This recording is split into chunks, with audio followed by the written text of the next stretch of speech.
नमस्कार दोस्तों, कैसा आप सभी लोग। उम्मीद करता हूँ सभी लोग बढ़िया होंगे, फर्स्ट क्लास होंगे। तो देखो, आज का हमारा दूसरा लेक्चर है थर्मल फिजिक्स में, ठीक है ना। तो आपसे मैं उम्मीद करता हूँ आप चैनल को सब्सक्राइब करेंगे। आपका कोई डाउट है या कोई समस्या है पर्टिकुलर सब्जेक्ट को लेकर तो आप मुझे कमेंट में बताएंगे। रही बात, मैं यदि थर्मल फिजिक्स की बुक की बात करूँ तो आप गर्ग बंसल एंड घोष, ठीक है ना, ये बुक पढ़ सकते हैं। देखो, करने को तो बहुत सारी बुक है। एक हुआंग की बुक है, ठीक है ना, वो भी काफ़ी अच्छी बुक है थर्मल फिजिक्स के लिए।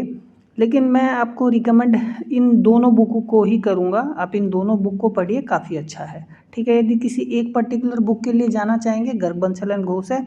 और कहने को तो दुनिया भर की किताबें हैं, मैं आपको कई नाम आपको दे सकता हूँ, ठीक है ना। पर बेटर तरीका यही है कि आप किसी एक पर्टिकुलर बुक को पढ़े और उस बुक को कई कई बार पढ़े। और यदि आप बुक को नहीं पढ़ना चाहते, कोई बात नहीं है, मैं आपको इतना अच्छे से कंटेंट आपको क्रिएट करके दूंगा, फ्रेम करके दूंगा, आपको किसी बुक की आवश्यकता ही नहीं पड़ेगी, ठीक है ना। इतना डीपली और माइन्यूटली मैंने पढ़ाना है। तो मैं स्टार्ट करता हूँ। जो जो मुझे आज पढ़ाना है मैं आपको बता देता हूँ। थर्मोडायनेमिक स्टेट के बारे में पढ़ेंगे, फिर हम थर्मोडायनेमिक वेरिएबल्स क्या होते हैं। थर्मोडायनेमिक वेरिएबल्स दो तरीके के होते हैं, एक्सटेंसिव वेरिएबल्स, इंटेंसिव वेरिएबल, ठीक है ना। फिर हम एक पर्टिकुलर नोट देखेंगे। एक स्पेसिफिक वेरिएबल्स भी होते हैं हमारे पास, क्या होते हैं वो भी हम देखना है। फिर स्टेट फंक्शन, जिसको हम पॉइंट फंक्शन बोलते हैं, या पाथ फंक्शन देखना है, ठीक है ना। तो काफ़ी इम्पोर्टेंट टॉपिक ये इसलिए है क्योंकि हमने आगे जब चीज़ें पढ़ेंगे तो कुछ छोटी छोटी चीज़ें हमें सीखने को मिलेंगी बीच में, तो वो तभी समझ में आ पाएंगी जब हमें इन चीज़ों के बारे में पता होगा। तो देखो, थर्मोडायनेमिक स्टेट, तो देखो थर्मोडायनेमिक स्टेट क्या होता है। Thermodynamic state refers to the condition of a system. समझ में आया। तो कोई भी हमारे पास थर्मोडायनेमिक सिस्टम होता है। अब थर्मोडायनेमिक सिस्टम कहने का मतलब क्या है। अब अब जैसे मेरे पास क्या हो गया, बोतल हो गई, ठीक है ना, वाटर बोतल है, वो क्या एक थर्मोडायनेमिक सिस्टम है। कप ऑफ टी है, वो क्या एक थर्मोडायनेमिक सिस्टम है। तो उसकी कंडीशन क्या है, ठीक है ना, उसकी स्पेसिफिक कंडीशन क्या है, तो वो होता है उसका थर्मोडायनेमिक स्टेट। हम उसके थर्मोडायनेमिक पैरामीटर्स के बेसिस पर उसका वॉल्यूम कितना है, प्रेशर कितना है, टेम्परेचर कितना है, समझ में आया, ठीक है ना, वो हमें बताएंगे। क्या, उसकी थर्मोडायनेमिक स्टेट बताएंगे, समझ में आया। तो thermodynamic state refers to the condition of thermodynamic system. और ये जो थर्मोडायनेमिक स्टेट जो है, कंडीशन जैसे मैंने बताया, कौन बताएगा हमें, सेट ऑफ प्रॉपर्टीज़ या वेरिएबल्स जिनको हम बोलते हैं, जैसे टेम्परेचर, प्रेशर, वॉल्यूम, कंपोजिशन क्या है, वो किस की, टी का कंपोजिशन क्या है, वाटर का कंपोजिशन क्या है, समझ में आ गई बात, ठीक है ना। तो ये है। तो थर्मोडायनेमिक स्टेट जो है कंडीशन बताता है थर्मोडायनेमिक सिस्टम की, और कंडीशंस कौन बताता है, सेट ऑफ वेरिएबल्स बताते हैं, जिनको हम थर्मोडायनेमिक वेरिएबल भी कहते हैं। समझ में आई बात, ठीक है। अच्छा, अब जैसे एग्जांपल के तौर पे हम देख सकते हैं, कोई एक गैस हमारे पास है एनक्लोज्ड इन अ वेसल, ठीक है ना। तो उस गैस को कौन डिस्क्राइब करेगा, प्रेशर, वॉल्यूम, टेम्परेचर, मास। तो ये क्या होंगे, थर्मोडायनेमिक वेरिएबल्स हो गए या सेट ऑफ पैरामीटर्स हैं, ठीक है। यह हमारी स्टेट ऑफ मेटल बार। तो थर्मोडायनेमिक स्टेट मेटल की कौन बताएगा, उसकी लेंथ क्या है, एरिया ऑफ क्रॉस सेक्शन क्या है, टेंशन क्या है, टेम्परेचर क्या है। अब मान लो लेंथ ऑफ बार जो मेरे पास है, मेटल की एक बार हो गई, ठीक है ना। अब जब इसको हीट किया गया, ठीक है ना, तो उसकी लेंथ में फ़र्क आएगा, क्रॉस सेक्शन में चेंज आ सकता है। तो उन चीज़ों की स्टडी, ठीक है ना, हमने करनी है। तो थर्मोडायनेमिक स्टेट आपको होपफुली समझ में आएगा। या जैसे मैं बात करूँ state of a liquid film, ठीक है ना, तो उसके थर्मोडायनेमिक पैरामीटर्स क्या हो गए, एरिया हो गया, सरफेस टेंशन हो गया, समझ में आई बात, ठीक है। अब देखो, सबसे बेस्ट एग्जांपल दूध जो होता है ना, मिल्क। अब गर्म करने के बाद मिल्क पर क्या बनती है, बनता है मलाई, है ना। तो वो क्या है, लिक्विड फिल्म ही तो है, ठीक है। थर्मोडायनेमिक वेरिएबल, जैसे मैंने अभी ऊपर बताया, थर्मोडायनेमिक स्टेट के बारे में कौन बताएगा, थर्मोडायनेमिक वेरिएबल्स बताएंगे। ये थर्मोडायनेमिक वेरिएबल्स ही तो है, प्रेशर, वॉल्यूम, कंपोजिशन, ठीक है ना। अब जैसे मैं आपको बताऊं, जब हम मैथमेटिक्स में पढ़ते हैं, ठीक है ना, अब ये कोई सिंगल स्ट्रेट लाइन मैंने ड्रॉ की, तो इस स्ट्रेट लाइन के बारे में कौन, तो इसके कुछ पैरामीटर्स, इसका कुछ इक्वेशन होगा, जैसे मान लो 3x + 3 = 4, ये है, ठीक है। तो x और y की वैल्यूज़ हम रखेंगे तो तभी तो मैं इस स्ट्रेट लाइन को ड्रॉ कर पाऊंगा। तो इसलिए स्ट्रेट लाइन के बारे में कौन बताएगा, इसकी स्टेट कैसे बताएगा, वो ये बताएंगे पैरामीटर्स। एक्स और वाई ये वेरिएबल्स हैं यहाँ पर, ठीक है ना। इसलिए थर्मोडायनेमिक स्टेट के में वेरिएबल्स होते हैं, प्रेशर, वॉल्यूम, टेम्परेचर, ये सारी चीज़ें। तो थर्मोडायनेमिक वेरिएबल्स क्या हैं? प्रॉपर्टीज़ हैं जो डिस्क्राइब करती हैं थर्मोडायनेमिक सिस्टम को। और इनको थर्मोडायनेमिक वेरिएबल्स को हम स्टेट वेरिएबल्स भी बोलते हैं या स्टेट पैरामीटर्स भी बोलते हैं, क्योंकि स्टेट के बारे में बता रहे हैं, ठीक है ना। थर्मोडायनेमिक स्टेट के बारे में बता रहे हैं ये वेरिएबल्स, इसलिए इनको थर्मोडायनेमिक वेरिएबल्स बोला गया है, थर्मोडायनेमिक पैरामीटर्स।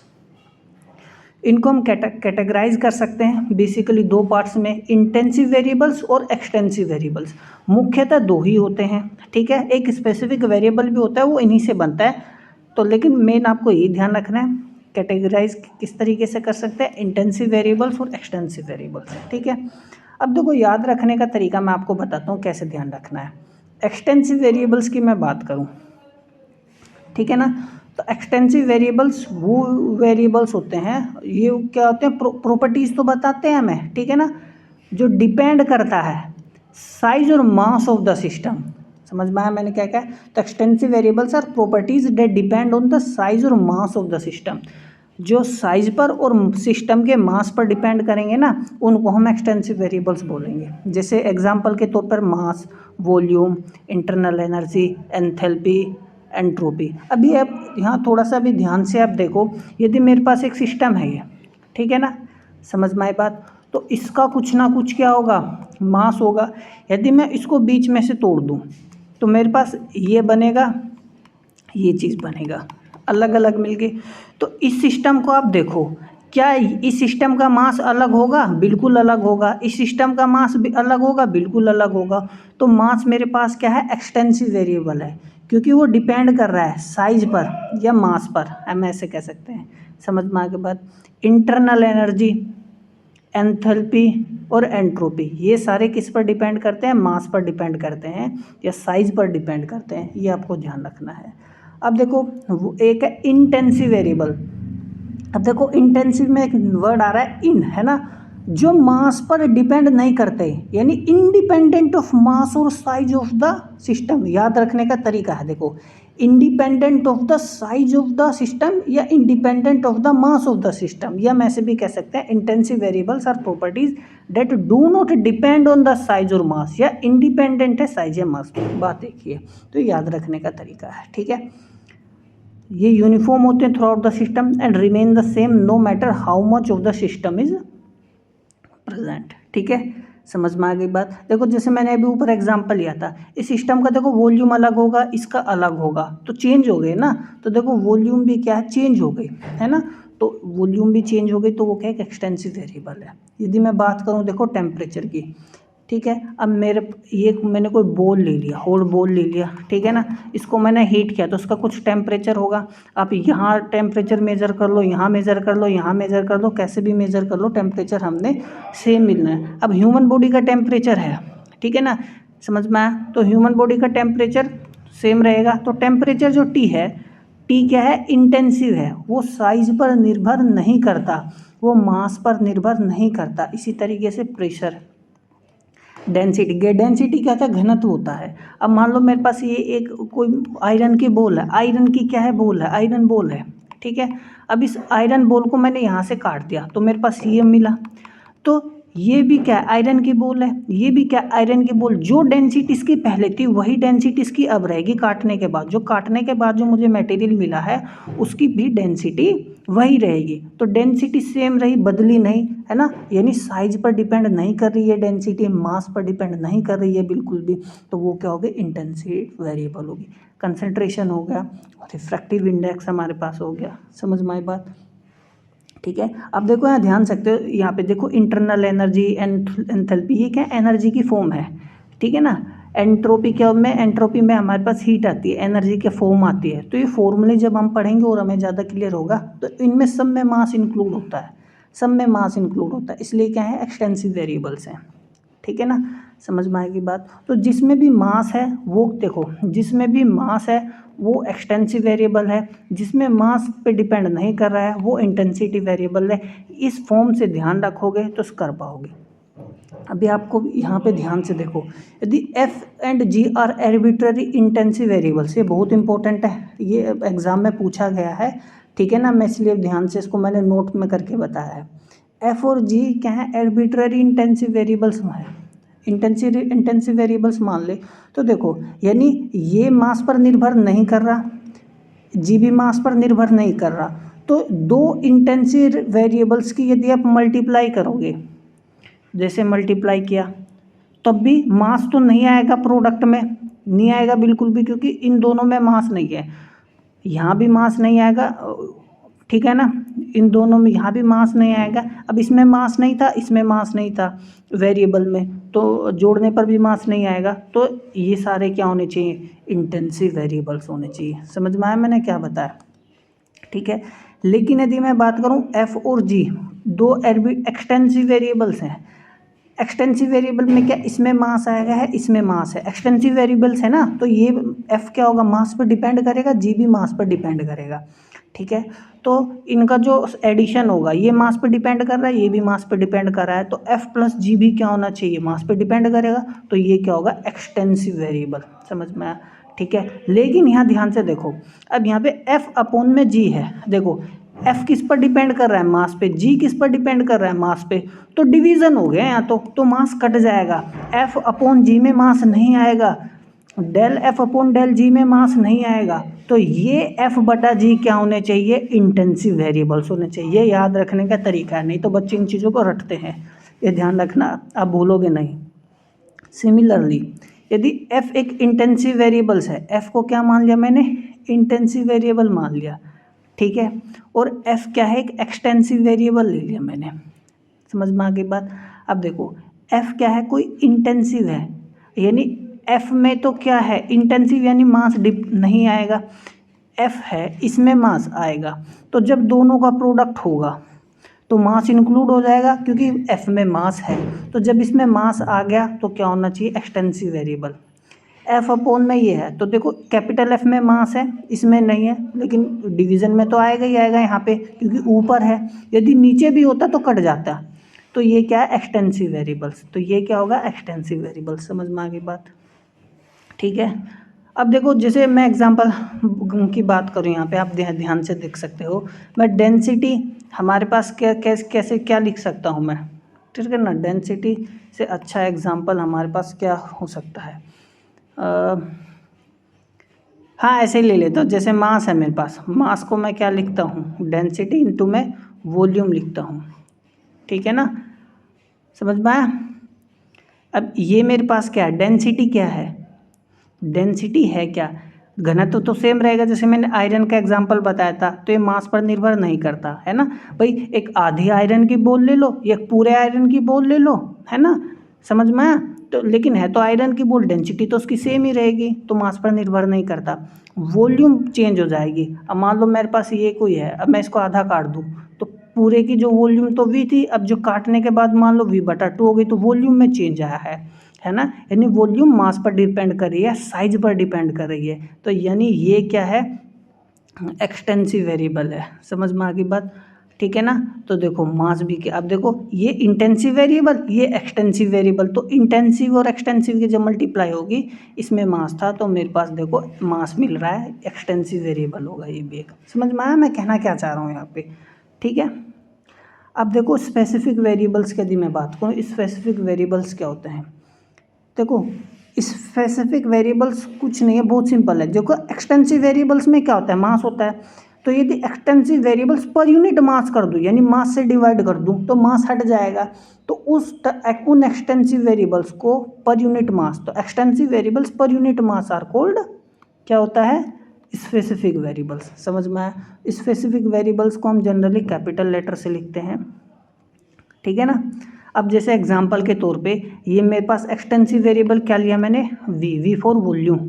अब यदि मैं उसको मास से क्या कर दूँ, डिवाइड कर दूँ, ठीक है ना, तो मेरे पास क्या बनेगा, स्पेसिफिक वॉल्यूम बनेगा, क्या बनेगा, स्पेसिफिक वॉल्यूम। अब स्पेसिफिक वॉल्यूम को मैं किससे लिखूंगा, स्मॉल वी से, ठीक है ना। अच्छा मैं टी की बात करूं, टेम्परेचर की बात करूं, कैपिटल टी बटे में एम, है ना, ये मेरे पास होगा स्पेसिफिक टेम्परेचर, क्योंकि एक्सटेंसिव वेरिएबल्स को मैंने किससे डिवाइड किया है, मास से। समझ में आई बात। जिस भी क्वांटिटी को जिस एक्सटेंसिव वेरिएबल को मास से डिवाइड कर देंगे वो स्पेसिफिक बन जाएगा। अब जैसे इस हीट कैपेसिटी है ना। तो हीट कैपेसिटी जानते हो हमारे पास क्या होता है, हीट कैपेसिटी हमारे पास होता है डेल क्यू बटे में टी, ये होता है हीट कैपेसिटी।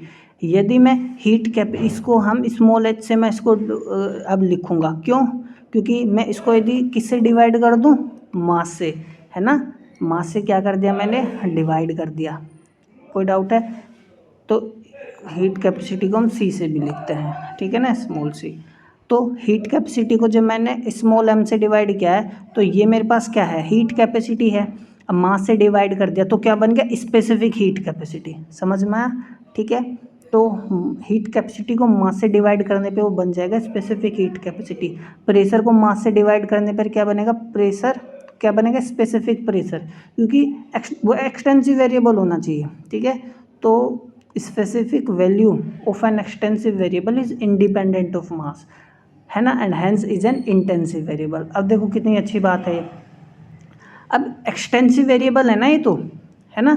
अब हमने मास से डिवाइड कर दिया तो जो स्पेसिफिक वैल्यू आएगी ना, वो स्पेसिफिक वैल्यू क्या बन गई, अब इंटेंसिव वेरिएबल बन गई, क्योंकि एक्सटेंसिव में मास था, हमने मास से डिवाइड कर दिया तो मास से मास कट गया। तो जितनी भी स्पेसिफिक वैल्यू हो आँख मीच के लिख देना, वो इंटेंसिव होगी, यानी वो मास पर निर्भर नहीं करेगी, साइज पर निर्भर बिल्कुल भी नहीं करेगी। समझ में आ गई बात, क्योंकि हम मास से डिवाइड कर दिया, अब मास से डिवाइड कर दिया, मास की टर्म कट गई, ठीक है। यदि एक्सटेंसिव वेरिएबल्स को नंबर ऑफ मोल्स से डिवाइड कर दें तो उसको हम कहते हैं मोलर स्पेसिफिक वैल्यू, ठीक है। अब वॉल्यूम को, यदि मैं वॉल्यूम को number of moles number of mole से डिवाइड कर दूंगा तो मेरे पास जो ये अब आया वॉल्यूम, ये होगी मोलर स्पेसिफिक वॉल्यूम। यदि मेरे पास हीट कैपेसिटी को, हीट कैपेसिटी को नंबर ऑफ मोल से डिवाइड कर दो तो वो बन जाएगा मोलर स्पेसिफिक हीट कैपेसिटी। समझ में आ गई बात, ठीक है, ये ध्यान रखना है। प्रेशर को डिवाइड कर दो किससे, नंबर ऑफ मोल से, तो वो बन जाएगा मोलर स्पेसिफिक प्रेशर। ये चीज़ें ध्यान रखनी है, बहुत ज़्यादा सिंपल है। अब बात करें हम यदि स्टेट फंक्शन की, किसकी, स्टेट फंक्शन की, या हम बात करें पाथ फंक्शन की। इनको हम आगे भी पढ़ेंगे, लेकिन ये पॉइंट यहाँ पे बताना बहुत ज़्यादा इंपॉर्टेंट है, इसलिए मैं बता रहा हूँ। पॉइंट फंक्शन को हम स्टेट फंक्शन भी बोलते हैं, स्टेट फंक्शन, ठीक है ना। अब देखो नाम से ही पता चल रहा है स्टेट या पॉइंट फंक्शन, ठीक है। अब देखो जो फंक्शन, या फंक्शन कहने का मतलब देखो क्या है यहाँ पे, अभी मैं समझाऊंगा। देखो जिसका वैल्यू ना स्टेट पे डिपेंड करता है, स्टेट फंक्शन है तो स्टेट पे डिपेंड करेगा, ठीक है ना, उसको हम क्या बोलते हैं, स्टेट फंक्शन। अब कहने का मतलब क्या है, ध्यान से देखो। अब मान लो मेरे पास कोई थर्मोडायनेमिक प्रोसेस है ना, वो ए से बी गया है, क्या गया है, ए से बी। मान लो उस ए में ना उस कुछ प्रेशर था, उसका कुछ वॉल्यूम था। समझ में आ गई बात। अच्छा, बाद में बी पर मैंने देखा प्रेशर कुछ हो गया, वॉल्यूम कुछ हो गया। अब मान लो जैसे कप ऑफ टी है,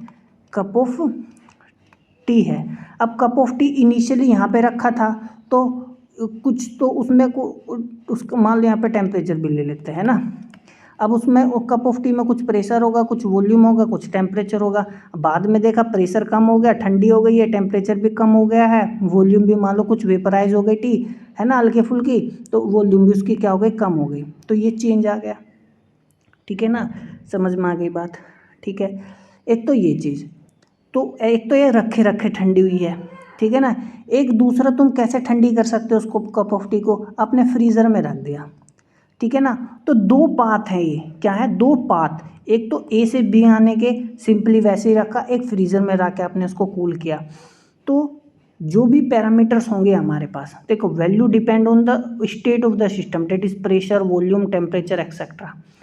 उस फंक्शन की, अब वो फंक्शन देखो क्या होगा, मैं भी आपको बताऊंगा। उस स्टेट वेरिएबल को हम स्टेट फंक्शन कहते हैं, जो इनिशियल पॉइंट, ये देखो एक तो इनिशियल पॉइंट होगा ए, एक फाइनल पॉइंट हो गया बी, ये हम क्या कहेंगे, समझ में आया, इसलिए नाम पड़ गया पॉइंट फंक्शन। या मैं बात करूँ स्टेट की, इनिशियल स्टेट या फाइनल स्टेट, ध्यान से सुनो, इनिशियल पॉइंट या फाइनल पॉइंट, पॉइंट फंक्शन आ गया। इनिशियल स्टेट या फाइनल स्टेट, स्टेट फंक्शन नाम पड़ गया। जो इनिशियल स्टेट और फंक्शन पे डिपेंड करता है, हमने तो बस स्टार्टिंग में क्या प्रेशर, वॉल्यूम, टेम्परेचर, एनर्जी वगैरह थी, और बाद में क्या थी, हमें बस उससे लेना देना है, हमें उससे कोई मतलब नहीं है ये कैसे ठंडा हुआ है, कैसे गर्म हुआ है, समझ में आया, वो प्रोसेस किस तरीके से कैरी आउट हुआ है, हमें कोई लेना देना नहीं है उस चीज़ से, ठीक है ना। तो वही है इंडिपेंडेंट ऑफ पाथ। तो पॉइंट फंक्शन वो होता है जो सेम रहता है regardless of the process use to achieve that state, समझ में आया। और ये एग्जैक्ट डिफरेंशियल होता है। अब हम एग्जैक्ट डिफरेंशियल क्यों कह रहा हूँ, क्योंकि हमने फाइनल स्टेट और इनिशियल स्टेट से मतलब है, ठीक है ना, वो प्रोसेस कैरी आउट हुआ है, हमें कोई लेना देना नहीं है। तो मान लो मैंने यहाँ पे देखो, हम इसको एग्जैक्ट डिफरेंशियल इससे लिखते हैं, तो मैं H2 माइनस के H1, समझ में आ गई। तो ये क्या है, एंथैल्पी है, डेंसिटी हो गया, एंथैल्पी हो गया, इंटरनल एनर्जी हो गया। अब देखो इंटरनल एंथैल्पी की यदि मैं बात करूँ, एंथैल्पी हम ऐसे लिखते हैं, तो एंथैल्पी क्या किसका फंक्शन है, एनर्जी का फंक्शन है, टेम्परेचर का फंक्शन है, एंट्रोपी का फंक्शन है ना। समझ में मैं क्या कह रहा हूँ, मैं ऐसे लिख सकता हूँ ना, एंथैल्पी को T इंटू एस लिखा, मैंने अभी के लिए मान लिया कि टेम्परेचर और एंट्रोपी का फंक्शन कौन है, एंथैल्पी है। तो ये सिर्फ हम निर्भर करेगा एंथैल्पी कैसे चेंज हुई, हम फाइनल स्टेट देखेंगे, इनिशियल स्टेट देखेंगे, बस, ठीक है। और हमें क्या प्रोसेस हुआ उससे कोई लेना देना नहीं है, इसीलिए हम क्या करेंगे, फाइनल में से इनिशियल स्टेज घटा देना है, बीच में क्या हुआ हमें कोई लेना देना नहीं है, इसलिए हम इसको एग्जैक्ट डिफरेंशियल से डिनोट करते हैं। समझ में आ गई बात। Internal energy D you, entropy D S, तो आप देख सकते हो एग्जैक्ट डिफरेंशियल है, ठीक है। पाथ फंक्शन क्या होता है, देखो पाथ रास्ता है ना, अब वो कैसे अचीव किया गया है उस पर निर्भर करता है, ये होता है डिपेंडेंट ऑन पाथ। जैसे मैं बेस्ट एग्जांपल आपको देता हूँ, ध्यान से समझना। ये मेरे पास क्या है यहाँ पर, ठीक है, यहाँ पर मेरे पास कोई मतलब यहाँ पर कोई लिक्विड है, ठीक है ना। आपने क्या क्या इसको स्टीर किया, चम्मच आपने इसमें डाल दी, स्पून डाल दी, क्या डाल दी है, स्पून, और आपने स्पून डालने के बाद इसको स्टीर कराया, स्टीर कराते क्या इतना ज़्यादा स्टीर कराया कि इसका टेम्परेचर बढ़ गया, टी टेम्परेचर हो गया, क्योंकि आपने एक तरीके से इसको मतलब क्या क्या एनर्जी मिल गई ना, आपने इसको बहुत तेज़ी से स्टीर किया, ठीक है, तो टेम्परेचर हो गया। एक तो ये तरीका है। दूसरा, आपने इसको यहाँ पे क्या किया, डायरेक्ट हीट की, है ना, और इस मान लो इसको हमने टेम्परेचर 10 डिग्री कर दिया, और हमने हीट दी, और हीट देने के बाद भी कितना हो गया टेम्परेचर, 10 डिग्री। तो दो तरीके हैं, क्या है, दो तरीके, ठीक है ना, क्या है, दो तरीके हैं। तो यहाँ पर यदि टेम्परेचर की मैं बात करूँ, तो टेम्परेचर मेरे लिए क्या होना चाहिए, स्टेट फंक्शन, क्या होना चाहिए, स्टेट फंक्शन।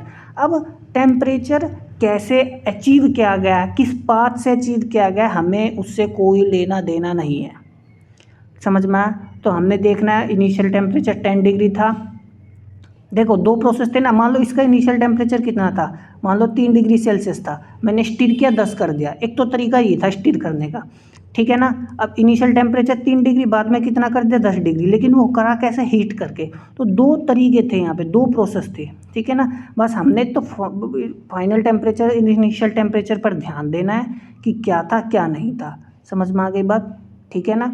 तो स्टेट फंक्शन हो गया ये पाथ फंक्शन। अब यहाँ पर ये आप देखो ना, दोनों केस में ना हीट अलग अलग तरीके से दी गई है, जो क्यों है, हीट अलग अलग तरीके से दी गई है, यहाँ पे स्टीर करके दी गई, यहाँ डायरेक्ट गर्म किया गया है।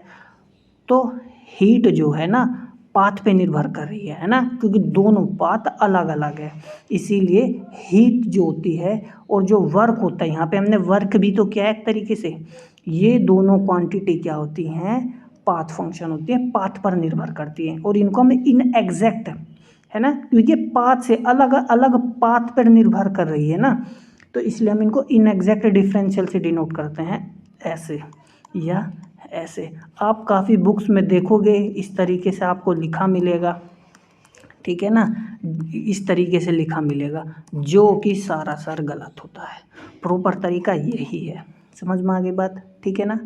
ये है पॉइंट फंक्शन या स्टेट फंक्शन। पॉइंट याद रखो, initial point, final point, state function, final state, initial state, याद रखने का तरीका। पाथ का मतलब मैंने आपको समझा ही दिया है, ठीक है ना, पाथ पर निर्भर करेगा वेरिएबल्स। तो ये cyclic integral is always zero. इसका जो साइक्लिक इंटीग्रल होता है वो हमेशा जीरो होता है, क्योंकि हमने तो बस इनिशियल और फाइनल स्टेट पर निर्भर करना है। इसलिए हम जब इंटीग्रेशन करते हैं ना, initial state final state in दोनों चीज़ पर निर्भर होता है हमारा। तो इसका जो साइक्लिक इंटीग्रल करेंगे ना वो क्या आएगा, जीरो, क्योंकि वहीं पर आ गए ना वापस। अब देखो, अब ये दो प्रोसेस हैं, एक दो, देखो एक तो ऐसे गया है ना, और एक ऐसे आया, एक ऐसे आ गया, नहीं इसको ऐसे एक से दो गया, और फिर एक तो इस तरह रास्ते से गया और एक इस रास्ते से गया। ठीक है ना, समझ में आया मैं क्या कह रहा हूँ।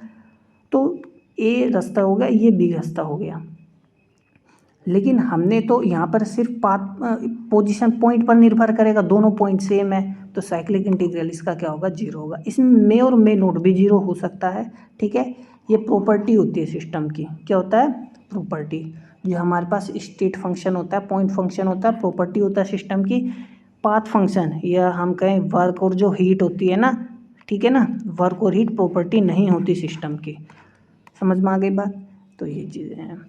तो यहाँ तक था हमारा आज का लेक्चर। मिलते हैं अगले लेक्चर में, तब तक पढ़ते रहिए। नमस्कार।